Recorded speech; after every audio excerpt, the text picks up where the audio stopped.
Purnamudachyate Purnasya Purnamadaya Purnamevavashishyate. Om Shanti Shanti.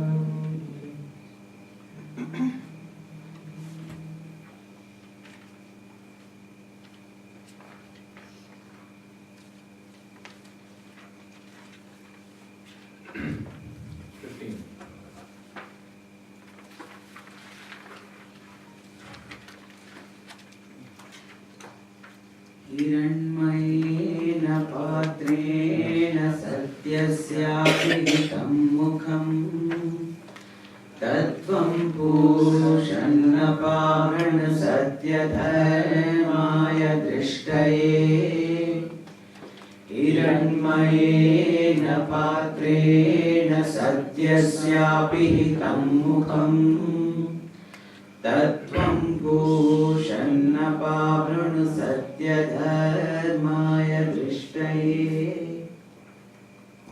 The face of truth is covered by a golden disk. Hiranmayena Patrena.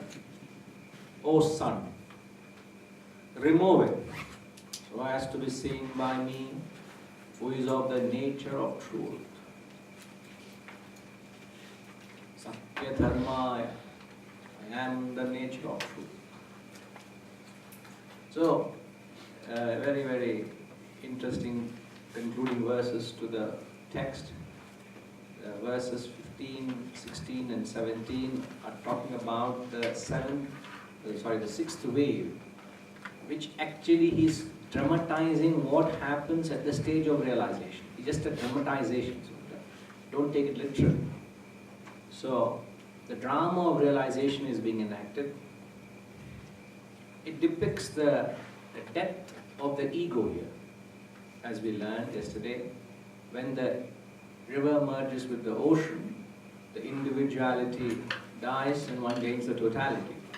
Akin to that, when an individual gets rid of his ego and his egocentric desires, he merges with the self and becomes one with it. So he depicts what happens when the ego dies completely. There are moments we are without ego. And thank you, Dr. Ravi. I don't think I've laughed yesterday as much as we did for a long time. Oh. I didn't know what I did. That is no ego. That's not no ego. Now, it is not possible to speak with the stone if you are not a qualified student. So here is a student who is at the verge of realization, who has done all that he needs to do, and he's actually reached at the pinnacle of perfection. So he's already paid the price. He has done the enormous tapas a student needs to do. He's done all that. Done that hard work. So when he comes to that point of enlightenment, to his surprise, he actually sees the face of truth, which is symbolized as the sun. Sun is always symbolized as the self, because the first thing the great sages could see was the sun. They could associate sun to light, which is dispeller of darkness. So they associate that to Brahman, which dispels ignorance, knowledge and ignorance, which are light and darkness. So they symbolized, and they actually drew a parallel. They said Brahman is like the sun, so they worship the sun. Therefore, first thing we do is we do the Surya Namaskar. Surya Namaskar you do whenever you do start yoga. Even evening you do yoga, you start with Surya Namaskar. But what is the first thing you do when you get up? Not get up, I don't know what time you get up. You do the Gayatri mantra, you worship the sun god. Don't we? Thank you, sun god, for coming. Thank you for going also. If you don't come, it's a terrible problem. If you don't go, it's a big problem. Please, you have to go. Otherwise, life can't continue. If you don't come, life can't continue. Life can't sustain. In the next few verses, it says, you are the sustainer. So, we worship the sun god. So, he when he comes to that point, the aspirant sees that the sun is being blocked, which means the realization is being blocked by a golden disc. Why does the disc is golden? Because it gains the attributes of that which is being blocked or is blocking.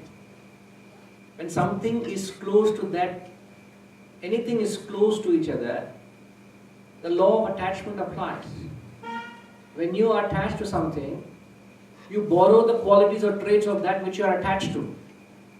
So the disc is ordinary, but because it's so close to that sun which is symbolized as the self, which is golden, which is very precious, which is very unique, which is great, which is profound. So it is actually transferred epithet.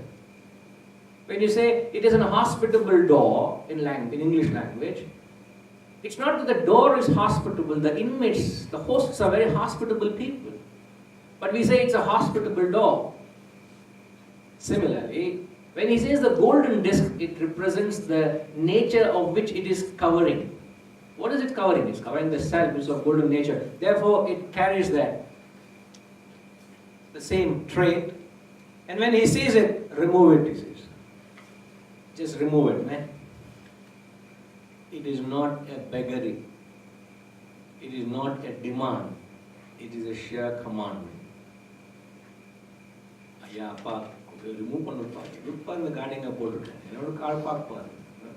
You are begging that fellow to get some favor in return. Please, please, can you do that favor for me? No favor, no nonsense request. Today, what is prayer? Prayer is tantamount to beggary. Today, worship is nothing but asking God to beg in front of the Lord. Ayya, can you please take care of this desire? I please have been asking you for so long. Maybe you have been very busy, I understand, no complaints about it. But please, can you kindly look into this request? It's been long due. And I know maybe many devotees offering everything, maybe account system is little overloaded. I have actually done so much, in fact. I've already offered, I've broken so many coconuts, I've actually walked so many times to the temple, I've done so many vratas. You're actually bargaining and actually asking something in return. It's actually beggary. Today prayer is destroyed because of that attitude. But here he is trying to correct that perception. Prayer is not a beggary. Prayer is not demanding. Prayer is a commandment. You take that stance. And how do you take that stance? It's sheer tapas. You've done that. So here you get that moral strength, you get that commanding situation because the sheer devotion you have that devotion, you'll have that. I'm quoting my guru here. He spoke of a Marwadi family, a business family in Maharashtra. A very wealthy business family. They were actually conducting their son's wedding. And it was a very grand occasion. And it is tradition you touch the feet of the parents and the elderly people in the wedding, after the marriage. And the father, what he did, he made sure the bride and the groom go and touch the feet of the driver of the family. The owner, the father, made sure he got the son and the daughter-in-law to prostrate the driver in front of everyone, not in private somewhere. In front of everyone, they prostrate, quoting his homily. What that means? An ordinary driver is touching his feet. That guy couldn't understand. Why? That guy has served the family for 40 years. 30, 40 years that guy had served the family. It is that tapas, it is that sacrifice he has done that touched that fellow's feet. In fact, the driver saw this fellow from diaper stage. From the infancy he saw him growing up, so he's like a kid, man. Go down, go down. That is tapas, I'm saying. When you put in that hard work, when you put in that labor, when you give that sacrifice, you gain certain strength. He didn't ask for it. It was offered to him. It was well recognized by the father. So when the sadhak puts in that kind of effort, he takes that stance, he actually commands nature, provide for me. In fact, the same thing functions in another way. When you grow to a certain stature, the mere sankalpa is enough to get what you desire. You actually don't have to desire it. You don't have to actually pursue. You don't have to be consumed with something until you get it. Like when you don't have something, what happens is you are constantly consumed. The mind keeps going to it because you don't have it. There is a constant back current of thought. Unconsciously the mind is entertaining a thought, isn't it? Until you get that, perhaps you had been planning a holiday. In fact, we were planning a holiday. I was dragged into it. And believe me, the whole plan, we went to pay a deposit. They wanted me to, plan, which I don't do, especially travel and that kind of thing I don't do. Anyway, I got into it. The whole thing got changed because in my passport a few stitches came out. Few stitches, can you imagine? In the front cover, when you open the flap, there are few stitches, and it's been overused. In fact, it's been used almost to the max. So there are a couple of pages there yet to be. Once after you renew a new passport. The rule said, sir, if it goes to the embassy, they might consider it as a tamper and damage. Therefore, they might reject it. So you want to take a chance? I said, we don't take chances in life. So much effort was put in, and after that there is no undercurrent or back current or any current. Why? No desire in it. If it happens, it happens. For some reason it didn't happen. Why worry about it? I'm not going to die that soon. At least hopefully so. So, that's what I think so. The self in me makes me speak that conviction that I'm not going to die. And yet there is no surety that I will live next moment I will live. And yet the self in me says, you will never die. That soon. Because self is eternal. No? There is no birth and death to the self. So we have that conviction. So the eldest person in this classroom actually believes he will live another 20 years. And the youngest will believe he has got another 40 years. Minimum. Where do you get that conviction? And you're convinced. Really convinced that I live.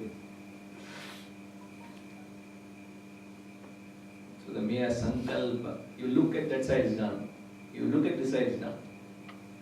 What it means? You have risen to such a level, you have done enough tapas, it comes to you, it's provided. So here the sadhak has done so much tapas. And to his surprise, he sees the golden disc coming. I already explained, the gold also means wealth is something exchanged for matter. Another interpretation. Gold always, or wealth, is exchanged for matter. So, if you consider gold as matter, Raj, so golden disc is the last obstacle or last matter before human realization. Because spiritual journey is true in the material world. You have to conquer, you have to cross all the challenges and get to the self, isn't it? Because we say that transcendental is beyond the terrestrial level. Alright? Now, here this person reaches there and he has this last obstacle of the golden. So the golden disc can be construed as the last obstacle between him and God. Now the question is, what is that last obstacle that covers the truth? What is that last obstacle? You need to know theoretically. He is dramatizing it, we are analyzing it. What is it that last obstacle between you and God? What is the last matter between you and God? Please don't say it doesn't matter. It really matters. Please, Balaji. It's a serious subject we are talking. I can read your mind what's going through there. I can actually sense it's coming. Amita, what is that last matter between you and God? Ego. No, ego is there right now. Don't you have ego? So how is this ego different to that ego? It is all ego. In fact, individuality in itself is nothing but ego. Because your conditioning, in fact conditioned consciousness, in fact a little earlier, yesterday we used the word conditioned consciousness. That moves not. That moves is the conditioned consciousness. What doesn't move is the unconditioned. The conditioned consciousness is nothing but ego. So it's it can apply even now at this stage. So what is that last matter that obstructs you to God?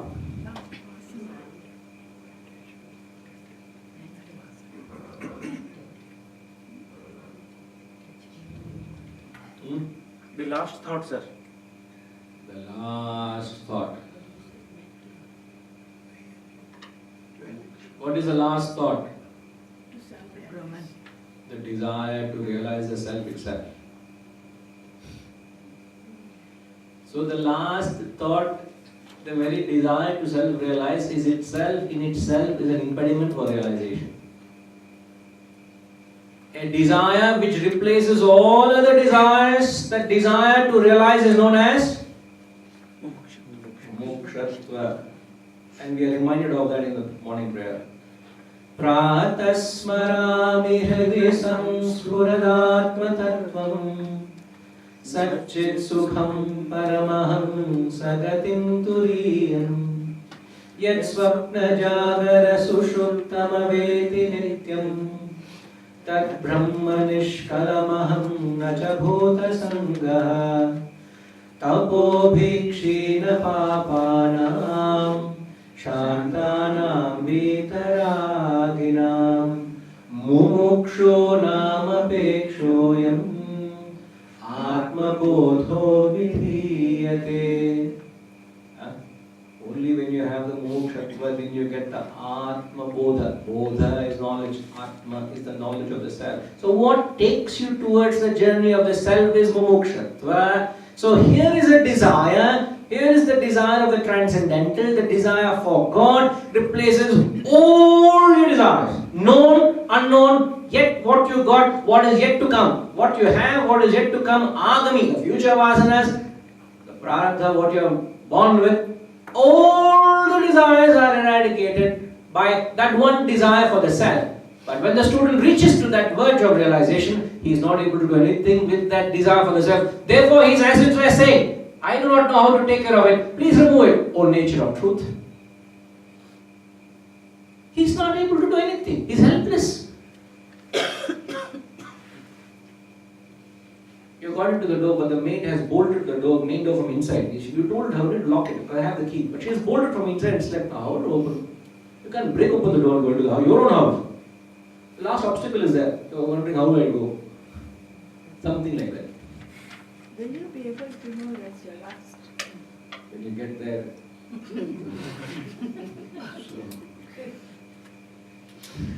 Soon. If you don't know yet, you're not there yet. And you will know more certainly than anyone else. Certainly. It's like asking Ma, sir, how do I know how much to eat? There's so much food there, how much do I eat, sir? I would say, what would you say? I will say, please start eating, Ma. Once you start eating, you will know when to stop. How do I know? Please start eating, you will know. If you are a little sensible, you will know when to stop. Otherwise, we will need attention. You'll have to be given attention. In that sense, you would know. It's certain you. It is obvious you know. It is a realization. You would know. Guruji, two things to clarify. You said wealth is exchanged for matter. Wealth being self-realization and matter being the golden disc. Now, wealth in the sense the gold. The other interpretation for the gold is wealth. So that gold covering the sun means the last obstacle for matter. So gold equals wealth which can be exchanged for matter. The last obstacle was the golden disc, which means the last obstacle of matter. That's how I interpret it. So what is the last obstacle of matter? To which we got the right answer is the very desire to realize the self. Now how would we say desire is the obstacle to God? Because we say man minus desires equals God. That is the equation. So man minus the desire to realize itself is an obstacle. So you'll have to get rid of that desire itself. That is our golden nature, because it's so near the truth. The desires we have is very far from truth, so it's not of the golden nature. It is bronze nature.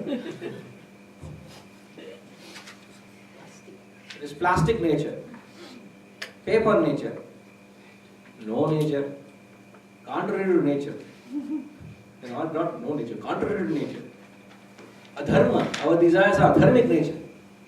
Here is a desire which is the purest of dharma. If you want to be possessed of one desire, this is the desire you want to have.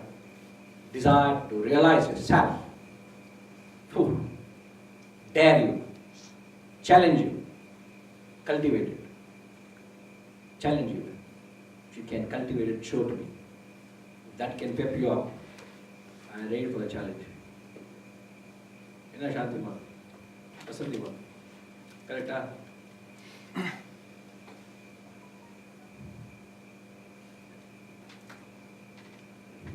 So the seeker puts in so much effort, and to his utter disdain, he realizes he can't do anything. The question is, having come to the last thought, which is a thought of self-realization, why can't he remove it? When you put in so much of effort throughout your journey, Leela, got rid of all the major desires, all that you had, you removed. How can you not remove this one desire? Seems strange, isn't it? It's not just dramatization. Like actually, this is how it happens. This is the journey. And there's enough clarification I'll quote, substantial I'll explain myself. But firstly, can you clarify? Why is it that he can't get rid of the first desire? Virunadi. Because the highest ideal is set in. Sorry? Because it was the highest ideal he set in. Wasn't that there right when he started pursuing it? That thought it is a thought of the self that got him to that verge of realization. It's not that he entertained other thoughts and he indulged in it, suddenly popped up at the gate of the self-realization. No. What kind of effort, in 2 days you are able to gather what we are dealing with, subject matter. Can you imagine dedicating a lifetime to understand this? Lifetime. And no guarantee you will grow spiritually to that level. It's not that suddenly you end up in a place like this, however perfect the place, however perfect the food, however perfect the bed, however perfect everything, however perfect your physical, mental, intellectual state, however perfect the teacher be, however perfect the teaching be, he has no guarantee you will understand anything that is said. There is no guarantee.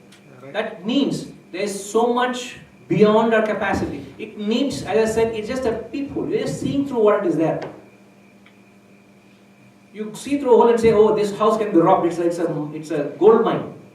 But yet you had to go and rob it. Take all what is there in the house.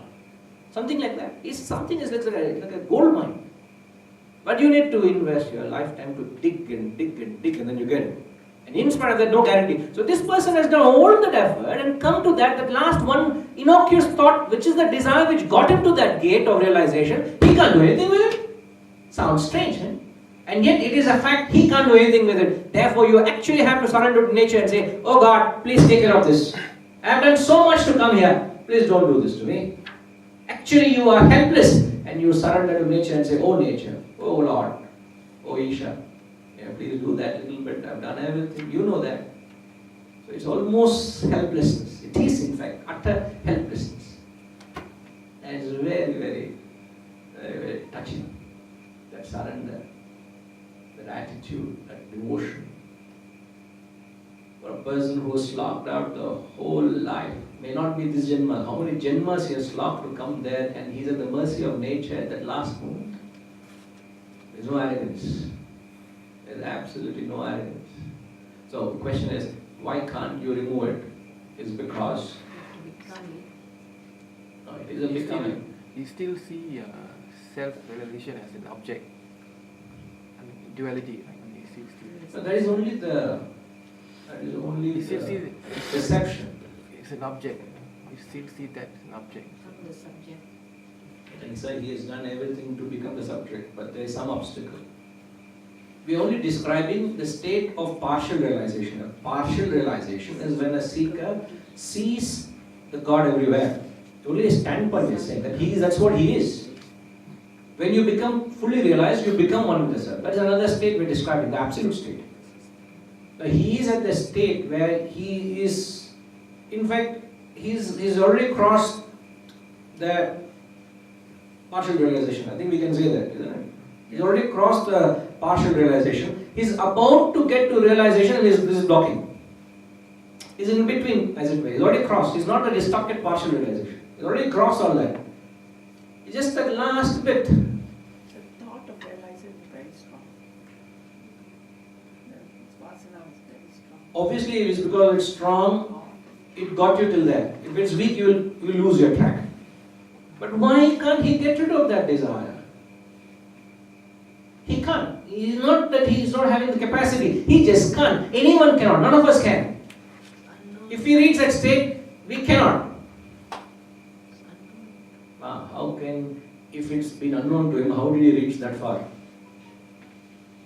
Not by accident, not by luck, not by circumstance. It is by sheer dedication and effort.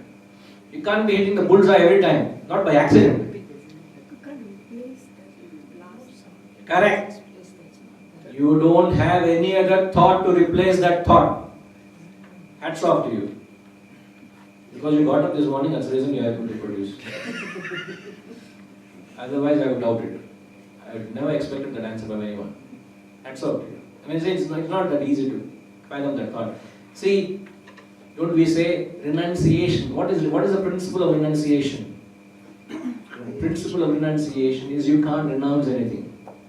That's a fundamental principle of renunciation. Isn't it, sir? Yamuna, please understand. When they talk of renunciation, you cannot renounce anything. Full stop. So drop that. In fact, you got to renounce the thought of renouncing. You cannot renounce anything. What is renunciation? Is only picking up a better idea. Is only picking up a better value. It's appreciating something beyond what you want to drop. And when you get anchored onto that, the lower naturally fades away. It's all a natural fading process. It doesn't drop overnight. Because you didn't pick up overnight. It's a process you have acquired. So when you redirect your efforts to something else, the lower naturally fades away. You don't get consumed by that anymore. So, in order to get rid of something, you have to have something. Like you take out a thought with a thought.